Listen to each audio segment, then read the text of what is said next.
காலங்காலமாக நாங்கள் குடியிருக்கிற காடு தாங்க இது.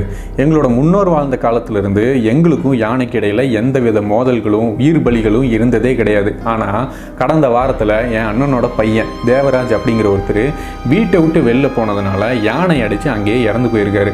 அவருக்கு ஒரு மகளும் ஒரு மகனும் இருக்கிறாங்க. வனத்துறை அதிகாரிகள் அவரோட குடும்பத்துக்கு 10 லட்சம் தருவதாக சொல்லியிருக்கிறாங்க.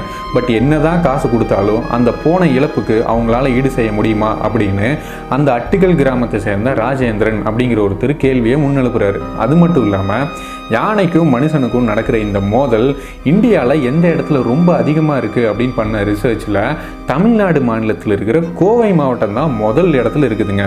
ஸோ இதை பற்றி தான் இந்த வீடியோவில் நம்ம டீட்டெயில்டாக பார்க்க போகிறோம்.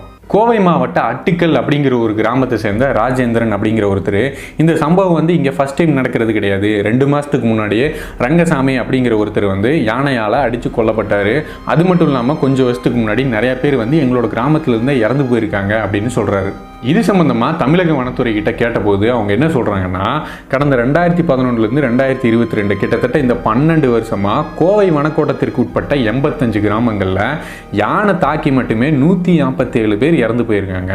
அவங்களில் 102 பேர் வனப்பகுதிக்கு வெளியில் இறந்துருக்காங்க. ஸோ கிட்டத்தட்ட காட்டுக்குள்ளே வராமலேயே ஊருக்குள்ளே இருந்த 102 பேர் யானை தாக்கி இறந்து போயிருக்காங்க.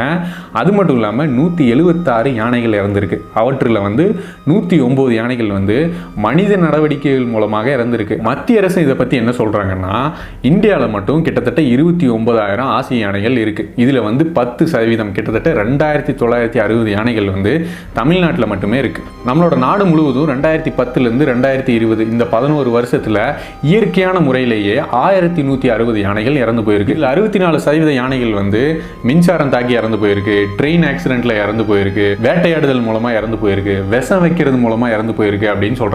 ஸோ கிட்டத்தட்ட இந்த 1,160ல் 64% நம்மளோட நடவடிக்கையினால தான் யானைகள் இறந்து போயிருக்கு அப்படின்னு சொல்கிறாங்க. ஸோ சராசரியாக ஒரு வருஷத்துக்குன்னு எடுத்துட்டிங்கன்னா 500 மனிதர்களும் 100 யானைகளும் கண்டிப்பாக இறந்துடுறாங்க அப்படின்னு சொல்கிறாங்க. அமெரிக்காவில் இருக்கிற ஹார்வர்ட் அப்படிங்கிற யூனிவர்சிட்டியில் படிக்கிற ஒரு 4 ஸ்டூடெண்ட்ஸ் இதை பற்றின ஒரு ரிசர்ச் ஸ்டார்ட் பண்ணுறாங்க. இது என்ன ரிசர்ச்னா, இந்தியாவில் 2006லேருந்து 2018 கிட்டத்தட்ட இந்த 12 வருஷமாக யானைக்கும் மனுஷனுக்கும் நடக்கிற இந்த மோதல் சம்பந்தமாக நியூஸ் பேப்பரில் நியூஸ் எல்லாத்தையுமே கலெக்ட் பண்ணுறாங்க. ஆன்லைனில் இருக்கிற எல்லா இன்ஃபர்மேஷனுமே கலெக்ட் பண்ணுறாங்க.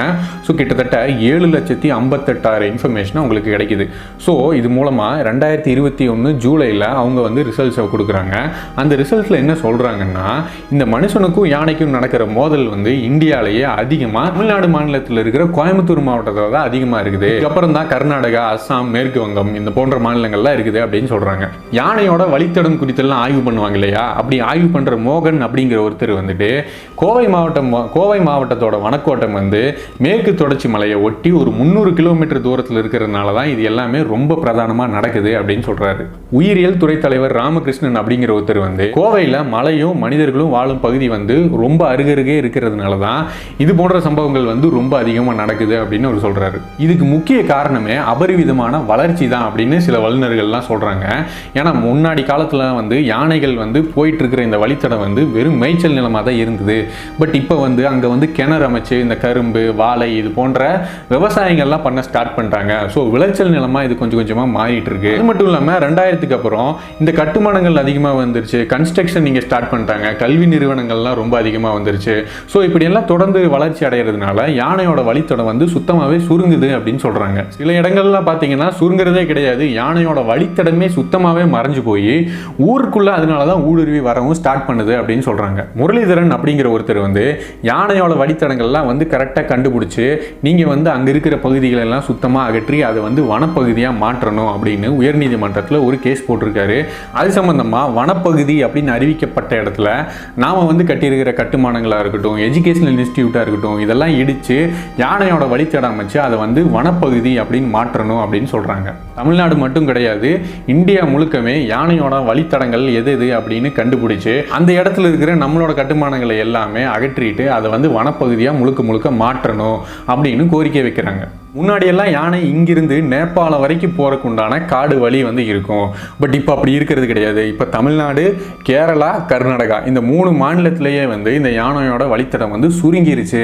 அதுதான் வந்து இந்த பிரச்சனைக்கு முக்கிய காரணம் அப்படின்னு சொல்கிறாங்க. லண்டானா காமிரா அப்படிங்கிற ஒரு கலை செடியும் வந்து காட்டில் ரொம்ப அதிகமாக வளர்ந்துட்டே வர்றதுனால யானைகளோட வழித்தடம் வந்து சுத்தமாகவே மறைஞ்சு போகுது. அதுவும் ஒரு மெயின் ரீசன் அப்படின்னு சொல்கிறாங்க. ஸோ தமிழக அரசுக்கு வந்து இது சம்பந்தமாக ஒரு சிறப்பு நிதி ஒதுக்கி 5 வருஷத்துக்குள்ள யானையோட வழித்தடத்தை வந்து கண்டுபிடிச்சு அந்த வழித்தடத்தை நம்ம கரெக்டாக அமைச்சு கொடுத்தா மட்டும்தான் நம்மளோட மனித உயிரிழப்புகளை வந்து கொஞ்சம் கொஞ்சமாக குறைக்க முடியும் அப்படின்னு சொல்கிறாங்க. இது சம்பந்தமாக தமிழக அரசு என்ன சொல்கிறாங்கன்னா, யானையோட வழித்தடத்தை கண்டுபிடிக்கிறதுல எங்களுக்கு எந்த தடங்களும் கிடையாது. சொல்லப்போனால் கிட்டத்தட்ட நாங்கள் முடிக்கவே போகிறோம். யானையோட வழித்தடங்களை நாங்கள் கண்டுபிடிச்சதுக்கப்புறம் அதை வந்து வனப்பகுதின்னு அறிவித்து யானைக்கு எந்தவித டிஸ்டர்பன்ஸும் இல்லாமல் மனித உயிர்கள் போகாமல் கம்மி பண்ணுறதுக்கு உண்டான வேலையில் நாங்கள் இறங்கிட்டோம். ஸோ கூடிய சீக்கிரம் இது எல்லாமே முடிஞ்சிடும் அப்படின்னு சொல்கிறாங்க. அது மட்டும் இல்லாமல் யானையும் மனிதர்களும் இணைந்து வாழக்கூடிய அந்த முக்கியத்துவம் பற்றின ஒரு விழிப்புணர்வு இப்போ நாங்கள் கொஞ்சம் கொஞ்சமாக மக்கள்கிட்ட கொண்டு போய் சேர்த்துட்டு இருக்கிறோம். ஸோ கூடிய சீக்கிரம் இந்த பிரச்சனை எல்லாமே தீந்துரும் அப்படின்னு சொல்கிறாங்க. ஸோ கைஸ், இந்த கண்டென்ட்டை பொறுத்த வரைக்கும் நீங்கள் என்ன நினைக்கிறீங்க? காட்டு பகுதியில் மனுஷனோட ஆக்கிரமிப்பு ரொம்ப அதிகமாக இருக்கிறனால தான் இந்த பிரச்சனை எல்லாம் வருதா அப்படிங்கிற உங்களோட தாட் எல்லாத்தையுமே மறக்காமல் கமெண்ட்டில் மென்ஷன் பண்ணுங்கள். அண்ட் டூ சப்ஸ்கிரைப் பண்ணால் மட்டும்தான் இந்த மாதிரி வீடியோஸை தொடர்ந்து நீங்கள் பார்க்க முடியும். ஏன்னா நீங்கள் இல்லாமல் நான் இல்லை.